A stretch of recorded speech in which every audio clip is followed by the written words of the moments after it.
বাহির হলেম তোমার অভিসারে, সাথে সাথে কে চলে মোর নীরব অন্ধকারে। ছাড়াতে চাই অনেক করে, ঘুরে চলি যায় যে সরে, মনে করি আপদ গেছে আবার দেখি তারে। ধরণী সে কাঁপিয়ে চলে বিষম চঞ্চলতা, সকল কথার মধ্যে সে চায় কইতে আপন কথা। সে যে আমার আমি প্রভু, লজ্জা তাহার নাই যে কভু, তারে নিয়ে কোন লাজে বা যাব তোমার দ্বারে। গীতাঞ্জলির কবিতা দিয়ে শুরু করছে সৌমিত্র বসু তার কথা 92.7 বিগ এফএম এর শরণাগত অনুষ্ঠানে। এবারে বিশুদ্ধ সিদ্ধান্ত মতে আজকের দিনটার কথা বলবো। আজকে শুক্রবার 10ই ভাদ্র 1428, ইংরেজির 27শে আগস্ট 2021, তিথি শ্রাবণ, কৃষ্ণপক্ষ পঞ্চমী, নক্ষত্র অশ্বিনী। সূর্যোদয়ের সময় ভোর 5:21 হয়ে 11 সেকেন্ড, সূর্য অস্ত যাবার সময় বিকেল 5:55 হয়ে 19 সেকেন্ড। আজকে জন্মে মেষ রাশি, ক্ষত্রিয় বর্ণ, মতান্তরে বৈশ্য বর্ণ, দেবগণ। রাত্রি 12:47 গতে নরগণ। আজকের দিনেই প্রয়াত হয়েছিলেন মা আনন্দময়ী 1982 খ্রিস্টাব্দে। শ্রী মাধব দেবের তিরোভাব ঘটেছিল আজকের তিথিতে। ভারতীয় ফুটবলের জনক নগেন্দ্র প্রসাদ সর্বাধিকারী জন্মগ্রহণ করেন আজকের তারিখে 1869 খ্রিস্টাব্দে। 1910 খ্রিস্টাব্দে যুগোস্লাভিয়ার আজকের কলকাতার মাদার টেরেজা জন্মগ্রহণ করেন। ওই একই তারিখে জন্মগ্রহণ করেছিলেন চিত্রশিল্পী সুনীল মাধব সেন। 1770 খ্রিস্টাব্দে আজকের তারিখে জার্মান দার্শনিক উইলহেম ফ্রেডরিক হেগেল জন্মগ্রহণ করেন। 1908 খ্রিস্টাব্দে ডন ব্র্যাডম্যান, ক্রিকেট জগতের কিংবদন্তি, তার জন্ম হয় আজকের তারিখে। 1976 খ্রিস্টাব্দে বিশিষ্ট নেপথ্য কণ্ঠসঙ্গীত শিল্পী মুকেশ প্রয়াত হন। আমাদের হোয়াটসঅ্যাপে চিঠি পাঠাবার নাম্বার 9831922927, চিঠির গোড়ায় অতি অবশ্যই SG লিখতে হবে। আর আমাদের ফেসবুক হলো শরণাগত সৌমিত্র, SHARANAGATA শরণাগত, SOUMITRA সৌমিত্র। এই শরণাগত সৌমিত্র পাতায় প্রত্যেক সোম, বুধ এবং শুক্রবার রাত 9:30টার সময় আপনাদের সৌমিত্র বসু উপস্থিত থাকে আপনাদের সঙ্গে সশরীরে কথা বলবার জন্য, অর্থাৎ লাইভ ভিডিওতে কথা বলবার জন্য। এবার একটু গানের পর আজকের দিনটার বৈশিষ্ট্য নিয়ে কথা বলবো এবং বলবো আজকের অনুষ্ঠান সম্পর্কে। শুনছেন শরণাগত 92.7 বিগ এফএম এ। আমি আছি আপনাদের সঙ্গে, আপনাদের সৌমিত্র বসু। 92.7 বিগ এফএম এ শরণাগত অনুষ্ঠান শুনছেন। আমি আপনাদের সৌমিত্র বসু। শুরু করছি আজকের বিশেষ দিনটার কথা বলা। শরণাগত শেষ হলো, দরজায় বেল। কি ব্যাপার, এত ভোরে আবার কে এলো? দরজা খুলে দেখলেন ছোটবেলার বন্ধু দাঁড়িয়ে আছে, হাতে ফুল নিয়ে বা মিষ্টির প্যাকেট নিয়ে, কিংবা আপনার খুব প্রিয় একটা বই নিয়ে। প্রথমে তো তাকে চিনতেই পারেননি, অনেক বয়স হয়ে গেছে। হাসিটা দেখে চিনলেন। কি ব্যাপার জিজ্ঞেস করতে না করতেই সে বলল, চ। আর কি ব্যাপার, কোথায় যাবো? আর চল না বেটা। রাস্তার মাঝখান দিয়ে হই হই করে গান গাইতে গাইতে যাচ্ছে সে। আরে কি কি পাগল হয়ে গেছিস নাকি? লোকে দেখছে, দেখুক। এই গাছটায় উঠবি? এ গাছটায় গাছটায়, চল দেখি পারি কিনা।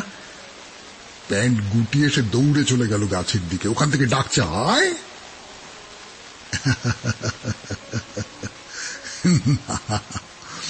আপনার বন্ধু খেপে যায়নি, তার মনে আছে আজকে 27শে আগস্ট। সাহেবরা বলে আজকের দিনটা হলো ন্যাশনাল জাস্ট বিকজ ডে।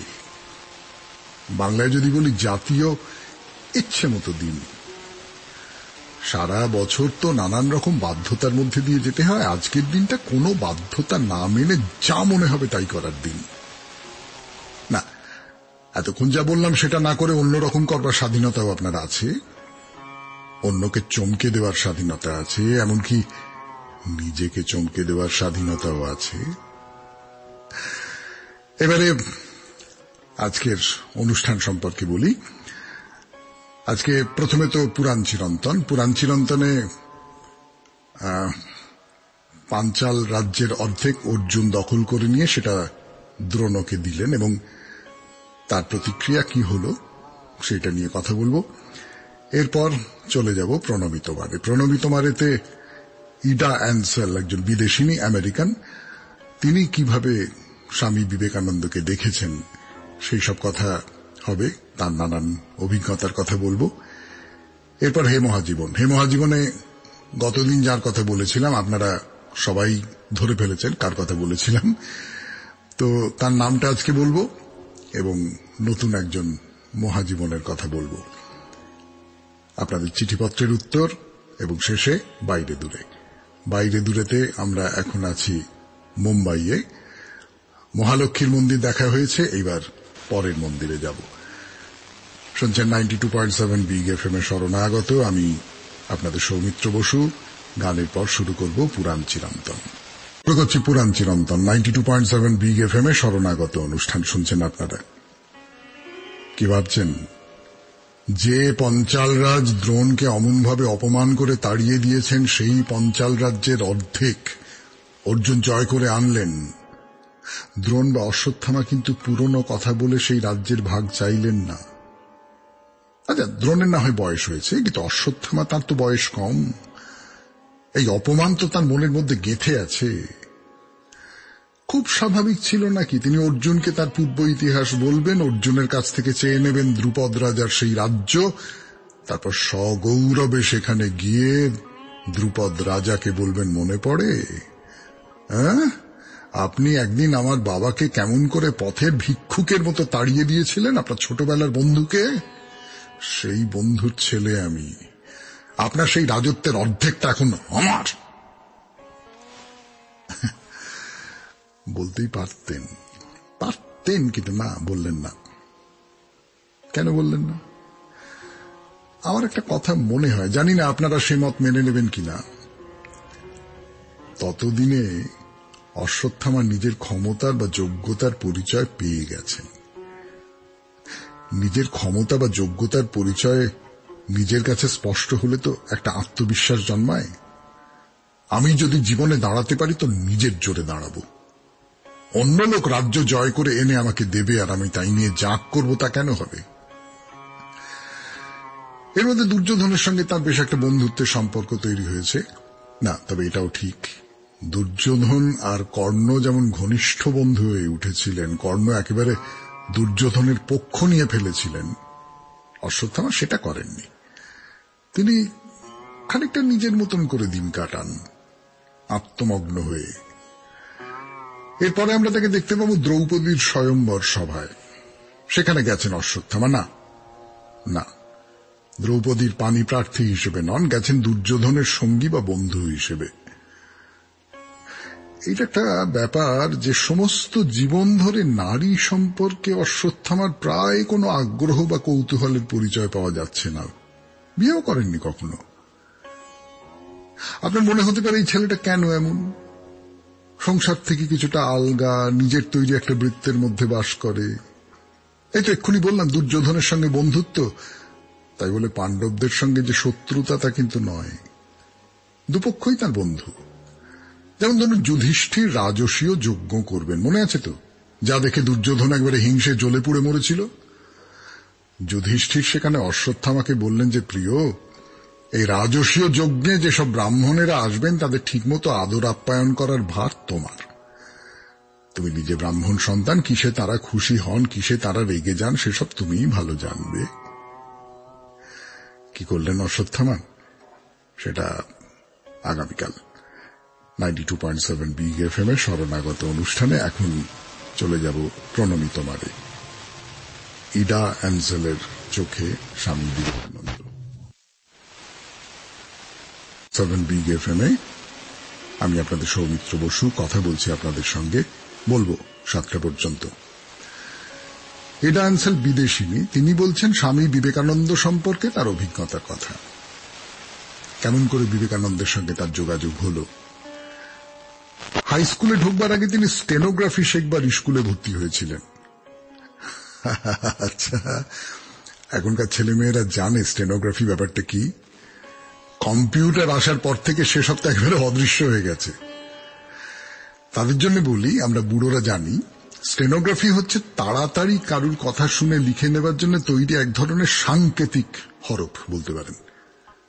যাকে ডিকটেশন বলে, সেটা নেবার জন্য এই সাংকেতিক হরফ ব্যবহার করা হতো। আমি এই স্টেনোগ্রাফি শেখার কথাটা বলছি কেননা ইডা এই সাংকেতিক ভাষায় স্বামীজির অনেক বক্তৃতা লিখে রেখেছিলেন। যাই হোক, ইডা একটু রুগ্ন ধরনের মানুষ ছিলেন। হাই স্কুলে যখন তার দ্বিতীয় বছর, তখন তিনি হঠাৎ খুব অসুস্থ হয়ে পড়েন। তারপর কি হলো সেটা বলবার জন্য আপনাদের সৌমিত্র বসু প্রস্তুত, কিন্তু মাঝখানে একটু গান শুনে নিতে চাই এবং আপনাদের শোনাতে চাই 92.7 বিগ এফএম এ শরণাগত অনুষ্ঠানে। পিয়ানো বাজাতে খুব ভালোবাসতেন। শুনছেন প্রণমী তোমারে 92.7 বিগ এফএম এ শরণাগত অনুষ্ঠান। পিয়ানো পারতেনও বাজাতে। একদিন তার যে পারিবারিক ডাক্তারবাবু, যিনি ইডাকে দেখতেন, তিনি শুনে ফেললেন সেই বাজনা, ভয়ানক রেগে গেলেন। বলেন, যদি তুমি পিয়ানো বাজানো না ছাড়ো তাহলে তোমাকে কিন্তু স্কুল ছাড়তে হবে। স্কুল, পিয়ানো, এত রকমের চাপ তোমার স্নায়ু সহ্য করতে পারবে না। অগত্যা। কিন্তু না, পিয়ানো ছেড়েও স্কুল বাঁচানো গেল না, তাও তাকে ছাড়তে হলো। পাঠিয়ে দেওয়া হলো California street home of truth বলে একটা জায়গায়। সেখানকার দায়িত্বে আছেন মিস লিডিয়া বেল। এই যে হস্টেল, মানে যদি একে হস্টেল বলা যায়, এখানে থাকবে ইডা। খোলা ফাঁকার মধ্যে, পড়াশোনার চাপ খুব কিছু নিতে হবে না। ইডার এখানে কাজ হলো প্রত্যেকদিন সকালে মিস বেল যা যা বলতেন সেগুলোকে লিখে রাখা। এইভাবে ধর্মীয় জীবনের সঙ্গে সম্পর্ক তৈরি হচ্ছে ইডার। এখানে পড়ানো হতো স্বামী বিবেকানন্দের রাজযোগ বইটি, ইংরেজিতেই। স্বামীজি প্রথম যখন আসেন তখন নিউ ইয়র্ক থেকে বইটা ছাপা হয়েছিল। এর মধ্যে স্বামীজিকে ওকল্যান্ড বলে একটা জায়গা থেকে বক্তৃতা দেবার জন্য অনুরোধ করা হয়। সেই বক্তৃতা শোনবার জন্য তার ছাত্রীদের নিয়ে গিয়েছিলেন মিস বেল। এই হলো স্বামীজির সঙ্গে ইডার প্রথম সাক্ষাৎ, মানে অবশ্য যদি একে সাক্ষাৎ বলা যায়। এই বক্তৃতা শোনার ফলে দুটো উপকার হলো ইডার। একটা তো হচ্ছে, হিন্দু ধর্ম নিয়ে আমেরিকান মিশনারিরা অনেকে নানান রকম সব বিকৃত ব্যাখ্যা প্রচার করে আসছিলেন। তার একটা কারণ তো আপনারা সকলে জানেন, আন্দাজ করতে পারেন। আগে বলেওছি যে স্বামীজির জনপ্রিয়তা ক্রমশই তো বেড়ে উঠছে আমেরিকায়। সেটা ওখানকার মিশনারিদের মধ্যে যারা নিচু মনের লোক, তাদের ঠিক সহ্য হচ্ছিল না। আর দ্বিতীয় ব্যাপারটার কথা তো অন্যদের প্রতিক্রিয়া বলতে গিয়েও বলেছি। ধর্ম ব্যাপারটা যে কত আকর্ষণীয়, কত বেশি করে জীবনের সঙ্গে জড়ানো, সেটা বুঝতে পারা। ভালো মাস্টারমশাইরা যেমন করেন আর কি, স্বামীজিও করতেন। ধর্মের নানান ব্যাখ্যা দেওয়ার সঙ্গে মজার মজার গল্প শোনাতেন। তার কিছু কিছু তো আপনারা এর আগে প্রণমী তোমারেতে শুনেছেন। সবটা মিলিয়ে এই স্বামী বিবেকানন্দ মানুষটি এটাকে একেবারে টেনে ধরলেন। তার বাইরে, মানে বক্তৃতার বাইরে, স্বামীজি আলাদা করে কিছু ক্লাস নিতেন, ধ্যানের ক্লাস। তো সেই ক্লাসেও গিয়েছেন ইডা। কি হতো সেই ক্লাসে? শুরুতে একটু ধ্যান হতো, তারপর স্বামীজি কিছু উপদেশ দিতেন। ছাত্রীরা প্রশ্ন করতেন নানান বিষয়, অবশ্যই ধর্ম সম্পর্কিত। স্বামীজি দিতেন তার উত্তর। শেষ হলো প্রণমী তোমারে। এরপর হে মহাজীবন, গতদিনে যার কথা বলেছিলাম, আজকে তার নাম বলার দিন, আর নতুন একজন মহাজীবনের কথা বলার দিন। 92.7 বিগ এফএম এ শুনছেন শরণাগত। হোক জীবনের সুর বদল। হে মহাজীবনে যার কথা বললাম এই 92.7 বিগ এফএম এ শরণাগত অনুষ্ঠানে, তিনি যে কে তাকে আলাদা করে বলে দিতে হবে না? হবে হবে হবে, কারণ একটাই, এই হলো আমাদের হে মহাজীবনের নিয়ম। এই নিয়মটা যদি না থাকতো, মানে তার বাইরে, আপনারা সকলে নিশ্চয়ই বুঝতে পেরে গেছেন তিনি কে। স্বাভাবিক, মানুষটি এতই আলাদা, এতই আর পাঁচজনের থেকে অন্যরকম তার কাজকর্ম যে তিনি যে মাদার টেরেসা তা বুঝতে কোনো অসুবিধা হওয়ার কথা নয়। আমি বরং মাদারের একটা বাণী এইখানে আপনাদের শুনিয়ে রাখি। ছোট্ট কথা, কিন্তু বড় সুন্দর। মাদার বলছেন, শান্তি শুরু হয় হাসি দিয়ে। আপনি যদি হাসি মুখে জগৎকে দেখেন তাহলেই আপনি শান্তি পাবেন। মাদার টেরেসা, তার জন্ম হয়েছিল 26শে আগস্ট 1910, মানে গতকালের তারিখে, যেদিন মাদারের কথা বলি আমরা। তিনি প্রয়াত হন 5ই সেপ্টেম্বর 1997 খ্রিস্টাব্দে। তাহলে এবার একটু গানের পর নতুন একজন মহাজীবনের কথা। 92.7 বিগ এফএম এ শরণাগত অনুষ্ঠানে কথা বলবো আমি, আপনাদের সৌমিত্র বসু। এবং দ্বিতীয় পর্ব 92.7 বিগ এফএম এ শরণাগত অনুষ্ঠান। একটি মেয়ের কথা বলবো আপনাদের। একেবারে ছোটবেলা থেকেই মেয়ে ঠাকুর দেবতা এই সমস্ত নিয়ে মেতে থাকে। মুখে দিনরাত্রির হরি হরি ছাড়া কথা নেই। না, কম বয়সে খেলার পুতুল হিসেবে হয়তো ছোটরা ঠাকুর দেবতার পুজো করে, কিন্তু এই পুজো যেন অন্যরকম। তাতে কেউ কোনো বাধা দেয় না। আসলে বাবা মা সবাই তো ভক্ত মানুষ, তাদের কাছ থেকে মেয়ে প্রশ্রয়ই পায়। কিন্তু এবারে তো বিয়ের বয়স হতে চলল, এখনো অমন করলে চলবে কেন? যাই হোক, মেয়ের তো বিয়ে দেওয়া হলো। কিন্তু না, সংসারে তার কোনো রকমের কোনো আসক্তি নেই। স্বামী কি রাগ করেন তাই নিয়ে? না, একেবারেই না। বউয়ের মধ্যে তিনি কি দেখেছেন কে জানে, তার সাধন ভজনে কখনো কোনো বাধা দেন না, বরং কেউ এই নিয়ে কথা বলতে এলে স্ত্রীর পক্ষ নিয়ে দাঁড়িয়ে যান। কেউ শেখায়নি তো কি আশ্চর্য এই মেয়ে যোগ্য সাধনায় ডুবে যেতে পারে, ভাবা যায়। ঢাকায় সিদ্ধেশ্বরী কালীবাড়ি। সিদ্ধেশ্বরীর আসনটা সংস্কারের অভাবে জরাজীর্ণ হয়ে পড়ে আছে। এ মেয়ে সেই আসনটাকে সংস্কার করলো, তারপর এখানে বসে শুরু করলো তার সাধনা। ধীরে ধীরে তাকে কেন্দ্র করে বহু ভক্তের ঢল নামতে থাকে। সামনাসামনি মাকে দেখলে মনে হয় যেন এমনি গৃহস্থ ঘরের কুলবধূ, কিন্তু একটু কথা বললে বোঝা যায় ভেতরে একটা কোনো সাংঘাতিক শক্তি রয়েছে। শক্তি, কিন্তু তার সঙ্গে গভীর স্নেহ মেশানো। মন একেবারে শান্ত হয়ে যায়। আর একটা অদ্ভুত ব্যাপার অনেকেই দেখেছে, মা যখন ধ্যানমগ্ন অবস্থায় থাকেন তখন হয়তো কোনো পশু পাখি চলে এলো সেখানে, সে কোনো শব্দ করে না, নড়াচড়া করে না, এক দৃষ্টিতে যেন বিহ্বল হয়ে মায়ের দিকে তাকিয়ে থাকে। তার মধ্যে কি দেখতে পায় কে জানে।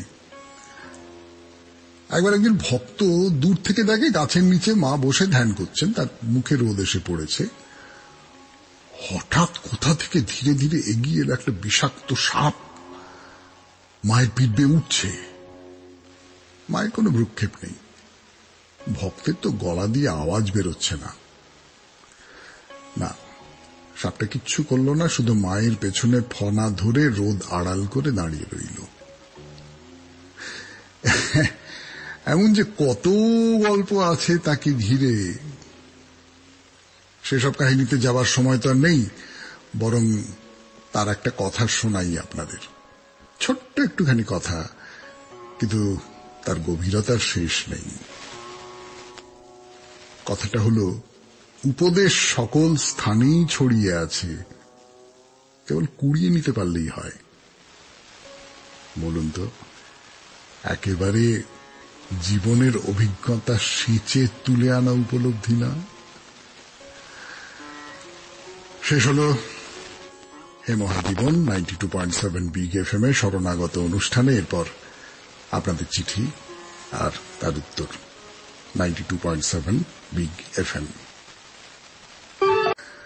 গত রবিবারে রথযাত্রার উপলক্ষে যে অনুষ্ঠান সাজানো হয়েছিল তা এক কথায় অনবদ্য। অনেক আগের চিঠি, বুঝতেই পারছেন যে আমাদের এত চিঠি আসে যে সব চিঠি তো পড়া হয় না। অনেক চিঠি পড়ে থাকে সেইগুলো তুলে নিয়ে এখন পড়বার চেষ্টা করছি। চৈতন্যদেব রঘুনাথের আখ্যানের সঙ্গে সৌমিত্র বসু দাদার অননুকরণীয় পাঠ ভাবময় বাচনভঙ্গিতে সেই দিনের শরণাগত সত্যই আমাদের এক এবং একমাত্র স্মরণ হয়ে উঠেছিল। আর সেই ভাবতন্ময়তার রেশ মনকে কেমন যেন এক অনাস্বাদিত আনন্দে ভরিয়ে রেখেছিল সারাদিন। এর জন্য ধন্যবাদ কার প্রাপ্য আমার জানা নেই, তবে এটুকু বলতে পারি প্রতিদিন প্রভাতের শরণাগত অনুষ্ঠান নিজেই নিজেকে অতিক্রম করে যায়। আচ্ছা, আর একটা কথা না বললেই নয় যে সঞ্চালক সৌমিত্র বসু দাদা শুধু নাট্যাভিনয় বা বাচন ভঙ্গিমায় সুনিপুণ নন, আন্তরিক গভীরতায় তিনি আমাদের সৌমিত্রও বটে। নমস্কারান্তে রুবি বন্দ্যোপাধ্যায়, গড়িয়া গার্ডেন্স। ধন্যবাদ রুবি দেবী, আপনি আমার সম্পর্কে অনেক ভালো ভালো কথা বলেছেন, সেগুলো নিশ্চয়ই আন্তরিকভাবেই বলেছেন, কিন্তু আমি গভীর কৃতজ্ঞতা জানাচ্ছি আপনাকে।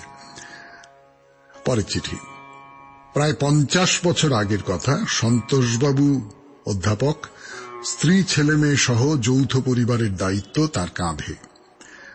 সচ্ছল হলেও এত বড় সংসার টেনে সঞ্চয় বিশেষ নেই। উনি বিপত্তারিণী চণ্ডীর খুব ভক্ত। একবার চণ্ডী মন্দিরের পুরোহিত বিপত্তারিণী মায়ের একটি ছবি দিয়ে বলেছিলেন, বাড়িতে রাখলে মায়ের কৃপায় মঙ্গল হবেই। সেই থেকে সন্তোষবাবু ছবিটিতে রোজ গাছের টাটকা জবা দিয়ে প্রার্থনা করেন। তার বোনের বিবাহ, দেয়া থোয়া লোক আপ্যায়ন, বাজেটটা বেশ লম্বা। সম্ভ্রান্ত ব্যক্তি হওয়ায় নিমন্ত্রিত আত্মীয় পরিজন বান্ধব সহ অনেকেই। প্রভিডেন্ট ফান্ড এদিক ওদিক কুড়িয়ে বাড়িয়ে সঞ্চয় ভেঙে যা জোগাড় হল, তারপরেও 25,000 মতো কম। মহাচিন্তায় পড়েছেন সন্তোষবাবু। গয়নাগাঁটি, দান সামগ্রী, খাট বিছানা, রান্নার ঠাকুর সব বায়না হয়ে গেছে। নেমন্তন্ন প্রায় সম্পূর্ণ, বিয়ের দিন আগত প্রায়, টাকা কোথাও পাওয়া যাচ্ছে না। এক বন্ধু দেবে বলেছিল, কিন্তু ব্যবসায় হঠাৎ ক্ষতি হওয়াতে সে পারবে না। সন্তোষবাবু মা বিপত্তারিণীকে এক মনে ডাকেন। এক দুপুরে খেয়ে দিয়ে বারান্দায় শতরঞ্জিতে বইপত্তর সহ বসে সন্তোষবাবু সিগারেট ধরিয়ে এইসবই ভাবছেন আর মা বিপত্তারিণীকে ডাকছেন এক মনে। ইংরেজি নোট বই লেখায় তার সুনাম কলেজ স্ট্রিট বই পাড়ায়। যদি তড়িঘড়ি কিছু নোট লিখে প্রকাশককে দিয়ে কিছু পাওয়া যায়। নানান ভাবনায় আচ্ছন্ন সন্তোষবাবু সেই রনরনে দুপুরে আচমকা যেন শুনলেন এক অপরূপ নারী কণ্ঠ, ওরে ভাবিস নে, 25,000 টাকা নিশ্চয়ই পাবি তুই। ঘোরের মধ্যে দেখলেন মা বিপত্তারিণী করুণা ঘন দৃষ্টিতে তাকিয়ে। জামাইদা, জামাইদা। ধর্মড়িয়ে উঠে বসেন সন্তোষবাবু। ঘুমিয়ে পড়েছিলেন। এই যে ভাইরা ভাই অরুণবাবুর গলা, সেই চন্দননগর থেকেই ভর দুপুরে। গেট ঠেলে ঢুকছেন অরুণবাবু। আরে আসুন আসুন। সন্তোষবাবু এগিয়ে যান। এই 25,000 এনেছি জামাইদা, যত সামান্য সুবিধা মতো ফেরত দিয়ে দেবেন। সন্তোষবাবু বাকরুদ্ধ। অরুণবাবু জানলেন কিভাবে? এ কথা তো ওর সাথে হয়নি। মা বিপত্তারিণী কি তাহলে? কি আশ্চর্য! গায়ে চিমটি কেটে সত্যি বোঝবার চেষ্টা করেন তিনি। পুরোহিতের কথা মনে হয়। সেই মাই এসে অরুণবাবুর হাত দিয়ে প্রার্থনাতীত দান করে গেলেন। চোখে জল এসে যায় সন্তোষবাবুর। বুক থেকে যেন পাথর নেমে গেল। সন্তোষবাবু আমার বাবা। উনি এই আশ্চর্য ঘটনার কথা আমায় বলেছিলেন, মনে গেঁথে গেছে। যদি পড়েন সৌমিত্রবাবু তো একান্ত অনুগৃহীত হব। সৌমিত্র চট্টোপাধ্যায়, বারুইপুর। পড়লাম সৌমিত্রবাবু। সত্যি সত্যি খুব ভালো চিঠি, খুব চমৎকার এবং প্রায় অবিশ্বাসযোগ্য একটি চিঠি। কিন্তু আপনি আপনার বাবার কাছ থেকে জেনেছেন, সেখানে তো মিথ্যে কথার কোনো প্রশ্ন নেই। তাহলে চিঠিপত্র আজকের মতো এখানেই শেষ। এরপর বাইরে দূরে 92.7 বিগ এফএম এ শরণাগত অনুষ্ঠানে আমি আপনাদের সৌমিত্র বসু। বাইরে দূরে 92.7 বিগ এফএম এ শুনছেন শরণাগত। দেখা হলো মহালক্ষ্মীর মন্দির। এইবারে চলুন পরের মন্দিরে। আমাকে অনেকে জানাচ্ছেন মুম্বাইতে যে এত মন্দির আছে তা তারা জানতেন না। না, আসলে মুম্বাই তো খুব পুরনো শহর, আর মারাঠিরা এমনিতে বেশ ধর্মভীরু মানুষ, ফলে নানান ধরনের মন্দির গড়ে উঠেছে এখানে, মূল শহরে তার আশেপাশে। কিন্তু এখানে দেখবার জায়গা যা সব আছে, খুব চমৎকার চমৎকার বেড়াবার জায়গা সব আছে, তাদের মধ্যে মন্দির দর্শনের কথা কিন্তু খুব ওঠে না। তার একটা কারণ, ধর্মস্থান হিসেবে মুম্বাইকে কেউ ধরেন না। অন্য পরিচয়ের আড়ালে শহরের এই ধর্মীয় পরিচয়টা ঢাকা পড়ে গেছে। তো এবারে যে মন্দিরে যাব আমরা, তার নাম হচ্ছে স্বামী নারায়ণ মন্দির। খুব বিখ্যাত মন্দির। নামটা চেনা চেনা লাগছে তো? লাগবারই কথা। ভারতের আরো নানা জায়গায় ছড়িয়ে আছে এই স্বামী নারায়ণের মন্দির, বিশেষ করে গুজরাট ইত্যাদির দিকে। বলবো, এই নিয়ে কথা বলবো 92.7 বিগ এফএম এর শরণাগত অনুষ্ঠানে গানের পর। আপনাদের বলি, এই 92.7 বিগ এফএম এর শরণাগত অনুষ্ঠানে ভারতের মোট 12টি জায়গায় স্বামী নারায়ণের মন্দির আছে। তার মধ্যে একটা বড় অংশ গুজরাটে, আহমেদাবাদ, দিল্লি, সুরাট, জয়পুর, আনন্দ গুজরাটে, ভুজ, জুনাগড়, ভদোদরা মানে বরোদা, নাগপুর, মুম্বাই, ভাড়তাল, ভলসাদ, বেশিরভাগটাই গুজরাটে। আচ্ছা, এই নামের পেছনে একটা ইতিহাস আছে। আসলে স্বামী নারায়ণ হল এক শ্রেণীর ধর্ম উপাসকের নাম, তাদের প্রতিষ্ঠিত এই মন্দির। এই স্বামী নারায়ণ সম্প্রদায়কে নিয়ে দুটো চারটে কথা একটু বলে নি। মন্দির তো দেখবেনই, তার উপরি পাওনা হিসেবে এই কথাগুলো শুনে রাখুন। বলা বাহুল্য, এটা হিন্দু ধর্মের একটা শাখা।